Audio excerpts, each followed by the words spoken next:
Hey guys, so for today I'll be telling you about the history of the snare drum. The concept of drums is speculated to be nearly as old as mankind itself. This drum has been around since 6000 BC and it was found in Mesopotamia. Right? It was back then it was just a simple square-shaped piece of clay, right? So over the years the drum developed into more advanced designs. So now tribal people have started using the drums they started using animal skins, usually calves, to stretch over the drum. So that made the top of the drums, right? To create the noise that we hear today. The first drum related to the snare drum was created in the medieval Europe around 1300. It was called the tabor. The tabor was a double-headed drum that only had one snare drum stand across the bottom of the instrument. Sorry, snare strand. The tabor started becoming more popular in the 1400s. Right? This was because it was used in military purposes, mainly in Swiss and the Ottoman armies. The drum had evolved into a larger drum that could be carried by a shoulder strap. It was called a field drum.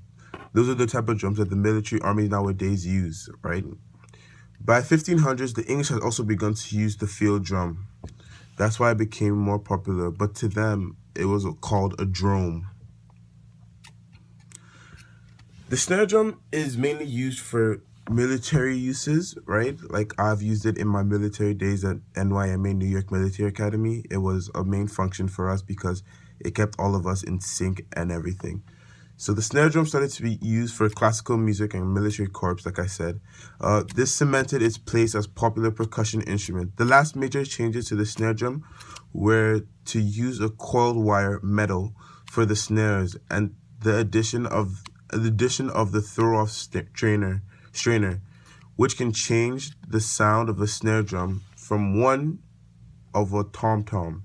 So basically, if you look at any snare drum nowadays, they have a little button or like a switch at the bottom. If you click it or pull it down, the strings at the bottom, the strands at the bottom let go, right? They're loose now, so the drum sounds more of a tom than a snare, right? That gives it the diversity that we need, right?